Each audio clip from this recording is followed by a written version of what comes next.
दिखाई नहीं देगा आने वाले 2 से 3 वर्षों में। तो बाबा रामपाल तो ऑटोमेटिक पाक साफ हो जाएंगे, लेकिन उनके परिवार की ये गुंडई हरकतें, उन सेवादारों की ये गुंडागर्दी, ये दुनिया के दिलो दिमाग से नहीं निकलेगी। तो आज नहीं तो कल हकीकत तो सामने आएगी। और यही चाहते हैं परमात्मा कि अगर मेरे से जुड़ रहे हो तो मेरे ज्ञान को आधार बना के भक्ति करो। अगर मेरे से जुड़ रहे हो तो मेरे परिवार को देखकर मत चलो कि बाबा रामपाल का बेटा बेटी भाई बंधु रिश्तेदार सेवादार कुछ नहीं है। नाम लेते कोई भगत नहीं बन जाता। ये तो भगत के भेष में भेड़िए घूम रहे हैं। कितना भारी पत्थर उठा के और दूसरे के सिर पर मार रहा है। इन भक्तों में दया धर्म नाम की चीज है क्या? है इनमें कोई सेवा भाव है? ये फिर क्यों सेवा कर रहे हो गांव में जा जाके? क्यों फ्री में मोटर पानी दे रहे हो? क्यों दे रहे हो भाई मोटर पाइप? अरे दया बिना दरवेश कसाई, दया तो तुम्हारे हृदय में है ही नहीं। कसाई भी अच्छा तुमसे, तो वो कसाई तो बकरे इसलिए काटता, उसको ज्ञान नहीं है। अरे नालायको, तुमने तो संत रामपाल जी जैसे महापुरुष से ज्ञान लिया है और दुनिया से न्यारा ज्ञान तत्व ज्ञान लिया है। तुमने तो चींटी का रास्ता भी नहीं रोकना चाहिए और तुमने फोड़ दी लोगों के सिर। ते भगत के भेष में भेड़िए घूम रहे हैं। तो ये तो बम है, जीते जागते बम। तो बाबा रामपाल यही तो दिखाना चाहते हैं कि मेरा मार्ग ऐसे नहीं चलेगा। मेरे मार्ग में ये परिवारवाद नहीं चलता, भाई भतीजावाद नहीं चलता, वंशवाद नहीं चलता। इसलिए तो सतगुरु रामपाल जी ने अपने सत्संगों में पहले ही बोल दिया कि मेरे बाद में कोई गुरु नहीं होगा। मेरे बाद में कोई गुरु नहीं होगा। नाम दीक्षा की डीवीडी बना दूंगा, मैं चिप बना दूंगा, लैपटॉप में चलाओ, टीवी में चलाओ, उसी से नाम मिलेगा। शरीर रूप में ना मेरा बेटा गुरु होगा, ना मेरी बेटी गुरु होगी, ना मेरा भाई, ना मेरी पत्नी, ना कोई भगत। अब उसी बात का तो दर्द है उनके परिवार को कि बाबा ने तो हमारे भविष्य के रास्ते बंद कर दिए। अब हम क्या करें? हमें वो मान बढ़ाई, वो चौधर कैसे मिले, उसी के लिए घूम रहे हैं फ्री में मोटर बांटते, पाई बांटते हुए। भक्ति का अंश भी नहीं है इनके अंदर, अंश भी। इसलिए दास बार बार कहता है, कजोड़ जी, ये जितने भी नकली संत हैं, क्योंकि अब हमें पता चल रहा है कि एकमात्र संत रामपाल जी के अलावा धरती पर कोई दूसरा कोई संत कहलाने का अधिकारी नहीं है। बाकी चाहे शंकराचार्य बन के बैठा हो, कितना लंबा चोटा और दाढ़ी बना के बैठा हो, वो संत नहीं है। वो भक्तों का जीवन सत्यानाश कर रहा हो, अंत में वो नरक में ठोकेगा। भक्ति नहीं है उसके पास में, चाहे कितनी मीठी मीठी बातें करता हो, चाहे वो प्रवचन करता हो धारा प्रवाह। ये जितने भी नकली संत हैं, ये संत सारे के सारे नकली। लेकिन कजोड़ जी, इनकी संगत असली है, इनकी संगत असली। और संत रामपाल जी के मार्ग में ये संत तो असली, लेकिन इनकी संगत नकली, कति नकली। इसलिए जेल में बैठे हुए हैं।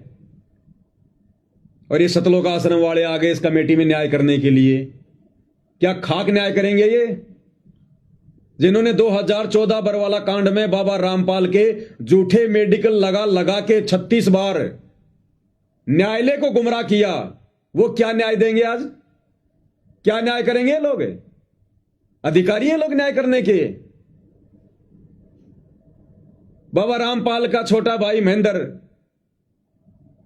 सरेआम बरवाला कांड में मीडिया को कह रहा कि बाबा रामपाल तो आश्रम में नहीं है, हमने स्वास्थ्य इलाज के लिए उनको बाहर भेज दिया। इतना बड़ा झूठ, और कहता मैं भगत हूं। क्या न्याय करेंगे ये बाबा रामपाल के दोनों बेटे बरवाला कांड के बाद 8 साल से भगोड़े बन के घूम रहे थे। एक तो जेल में चला गया था, पुलिस ने पकड़ लिया, औरतों के कपड़े पहन के निकल रहे थे आश्रम से। एक को तो पुलिस ने दबोच लिया। छोटे वाला था जो मनोज, वो 8 साल से भगोड़ा बन के घूम रहा था। ये भक्तों के लक्षण है ये? क्यों घूमा भगोड़ा बन के? अरे भगत कभी कोई गलती करता है क्या? अगर गलती करी बरवाला कांड में तो फिर वो भगत काहे का? और गलती नहीं थी तो फिर भगोड़ा बन के क्यों घूमा? संत रामपाल जी का भाई महेंद्र बरवाला कांड के बाद 8 साल से भगोड़ा बन के घूम रहा था। भगत था तो भगोड़ा क्यों घूमा? क्यों भगा भाई? भगत तो कभी गलती करते ही नहीं, और गलती नहीं करी तो फिर भगोड़ा बनने की क्या जरूरत थी? जैसे बाबा रामपाल गए थे उस पुलिस के साथ में, ऐसे जाते तुम भी कि हम तो सच्चे हैं, हमने क्या गलत कर दिया। लेकिन सारी गलती इन लोगों की और बदनामी फुल टू फुल बाबा रामपाल की। बाबा रामपाल का कोई मतलब ही नहीं बरवाला कांड में। भक्तों को झूठे आदेश बाबा रामपाल की आड़ में उनका परिवार दे रहा, उनका भाई दे रहा, उनके बेटे दे रहे। भक्तों को काले कपड़े पहन के कमांडो बना दिया बाबा रामपाल के बेटों ने, बाबा रामपाल के भाई ने। बाबा रामपाल को झूठ मूठ का रोगी बनाकर मीडिया को इंटरव्यू दे रहे हैं बाबा रामपाल के सेवादार कि बाबा रामपाल तो हार्ट का पेशेंट है, आंखों में प्रॉब्लम है, बेड से उठा ही नहीं जा रहा। किसने सुना बाबा रामपाल का कोई भी स्टेटमेंट? सब कुछ सारी व्यवस्था ये लोग कर रहे थे अपने आप में, अहंकार में, कि बस हमसे बढ़कर ना प्रशासन है ना सरकार है। और अंत में क्या हुआ फिर? सारे के सारे गिदड़ की तरह भागे। फिर आज ये सेवादार बन रहे हैं। संगत का पैसा ज्योति पाठ दान का लूट लूट के बाबा की आड़ में और मान बढ़ाई और चौधर के चक्कर में, राजनीति में आने के चक्कर में गांव में फ्री में मोटर और पाइप बांट रहे हैं। ये ड्रामा बाबा रामपाल ने कभी शुरू किया अपनी जिंदगी में? 1994 से वो नाम दे रहे हैं, 2014 में जेल में गए हैं। 25 साल तक कभी कोई ड्रामा किया क्या? 25 साल में हरियाणा में कभी बाढ़ नहीं आई?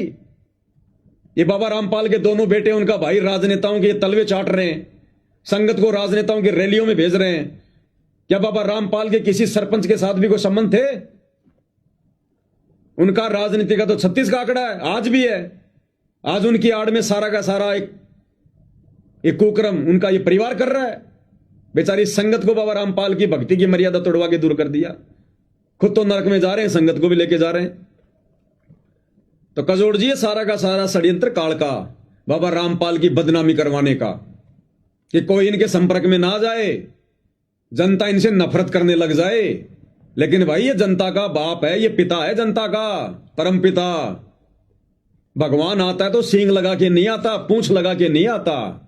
रामचंद्र जी आए, सिर पर कोई सींग लगा के नहीं आए। कृष्ण जी आए, पीछे कोई पूंछ लगा के नहीं आए।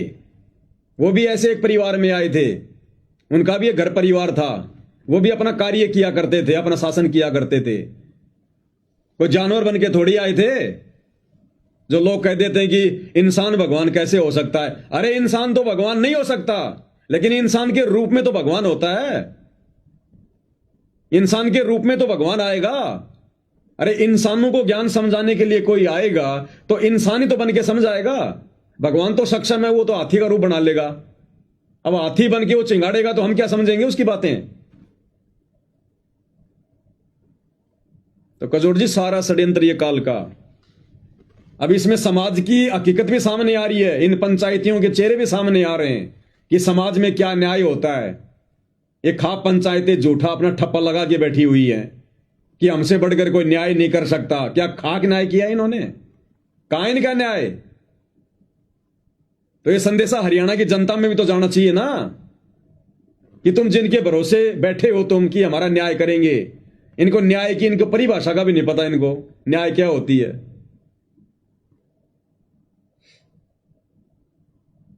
ये है इनके कारनामे।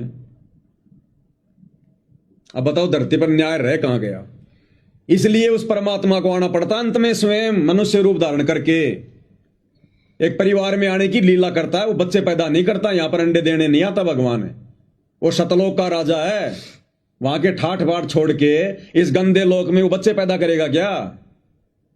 ये तो लीला है, परमेश्वर का खेल है। जब उनकी पुस्तकें पढ़ोगे, उपदेश लेकर उनके सत्संग सुनोगे, तब समझ में आएंगी ये बातें कि बाबा रामपाल ने शादी करी कि नहीं करी, उनका जन्म हुआ कि नहीं हुआ, उनके बच्चे हैं कि नहीं है। उनके नहीं है तो फिर किसके हैं ये बच्चे?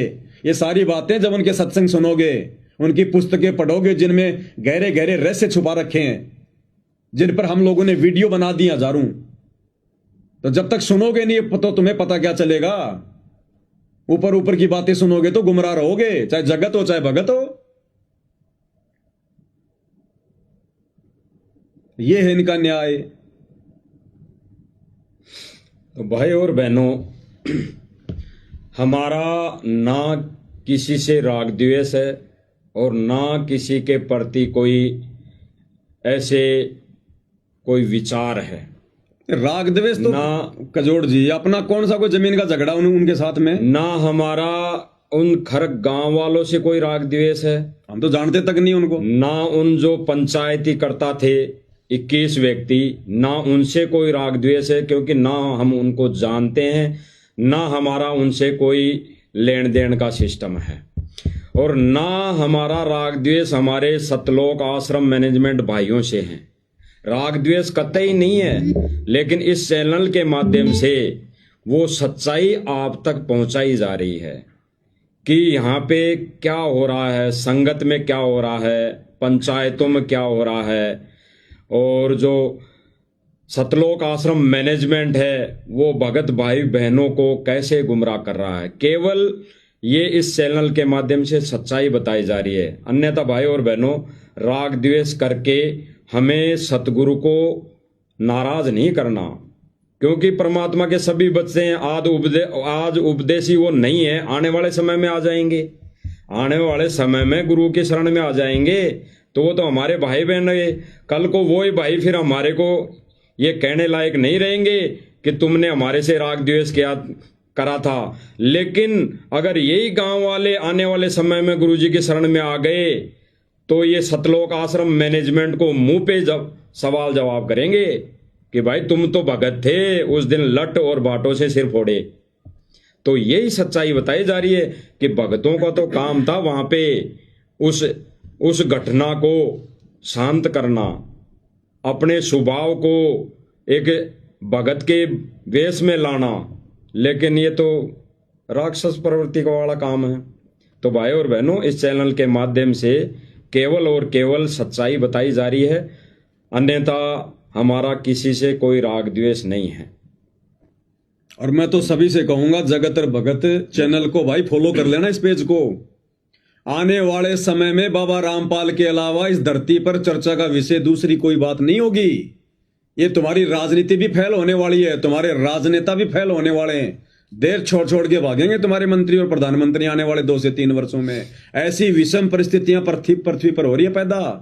केवल बाबा रामपाल उस समय रक्षा कवच दिखाई देगा दुनिया को, और उस समय तुम्हें ये सच्चाई, ये सारी बातें इसी चैनल के माध्यम से सुनने को मिलेंगी। इसी चैनल के माध्यम से। वर्तमान में भले तुम्हें मजाक लग रहा हो ये, लेकिन 2 से 3 वर्षों में हकीकत होने वाली है। क्या मिलता है तुम्हें? उस पंचायत में कितने लोग आए होंगे कजोड़ जी? कम से कम 400-500 व्यक्ति आए होंगे। बिल्कुल। और निर्णय उनको दिया नहीं गया कि हमने क्या फैसला लिया। किसी को हकीकत नहीं बताई गई। क्या एक भी माई के लाल ने वीडियो बनाया इस पर कि भाई हम लोग गए थे वहां पर तुम्हारा फैसला सुनने, तुम लोगों ने फैसला क्यों नहीं सुनाया? सच को सच और गलत को गलत क्यों नहीं कहा? पंचायती के लक्षण क्या होते हैं? 500 में से एक भी माई के लाल ने अभी तक वीडियो बना के नहीं डाला इन पंचों के ऊपर, सरपंचों के ऊपर, इन पंचायतियों के ऊपर, इस कमेटी के ऊपर, कि भाई ये तो बताओ दोषी कौन है? क्या समझौता कर दिया तुमने अंदर ही अंदर? तो क्या सच दिखाएंगे ये दुनिया वाले आगे चल के? क्या सच बताएंगे ये 2-4 मीडिया वाले घूम रहे थे वहां पर, फेसबुक पेज वाले, यूट्यूब चैनल वाले, इन्होंने भी हरी झंडी दिखा दी कि हो गया फैसला। तो ये लोग तुम्हारे को सच बताएंगे क्या? जो झूठ के पाड़े में बैठे, काल जिनकी खोपड़ी में बैठा है, ये है सच जो आज तुमको बताया जा रहा है, हकीकत। उन दोषी सतलोक आश्रम वालों को बचा लिया गया राजनीतिक दबाव में या फिर पैसों के लालच में। दूसरा कोई तरीका नहीं है। अन्यथा 20 गांव की पंचायत इकट्ठा थी, वहां पर 21 लोग चुने गए। क्या समझौता किया बताने में उनको शर्म आ रही है उनको? लेकिन वो गलत है, उन्होंने गलत फैसला लिया है और इसका परिणाम भोगना पड़ेगा परमात्मा के दरबार में। आने वाले समय में भी अपने कर्मों का हिसाब देना पड़ेगा यहीं पर। क्या ये लोग पंच परमेश्वर बनकर अपने आप को ये महिमा बनाए फिर रहे हैं?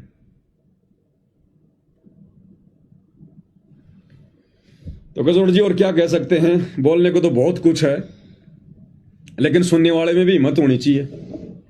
देखो भाई और बहनों, अब गुरुदेव भगवान की दया से, रजा से हम तो सच ही बता सकते हैं, और सच यही है कि इस पूरे प्रकरण में जो 5-7 दिन से ढोल के डंके बजाए जा रहे थे, ढोल पीट रहे थे, छाती पीट रहे थे कि ये कर दिया आश्रम वालों ने, बाबा रामपाल के भक्तों ने हमारे गांव वाले बच्चों के सिर फोड़ दिए, तो उन्होंने भी अपना आज फैसला सुना दिया। अब या तो इनके सिर नहीं फूटे या फिर इनके अंदरूनी सिर फोड़ दिए अंदर कमरे में बिठा के, इनके करम भी फोड़ दिए और इनके सिर भी फोड़ दिए इनकी जेब गर्म करके। तो भाई और बहनों, विचार करने की बातें इस चैनल के माध्यम से तो सच ही दिखाया जा रहा था, जा रहा है और आगे भी दिखाया जाएगा कि वर्तमान समय में जो घटना घटित हुई रही, पूरा प्रकरण जो अभी दिखाया गया इस लाइव के माध्यम से, तो इन्होंने तो कोई निर्णय नहीं दिया। लेकिन जब सवाल पवन भगत जी से किया तो उस सवाल में सारा प्रकरण सामने आ गया, आंखों के सामने दूध का दूध और पानी का पानी हो गया भाई और बहनों।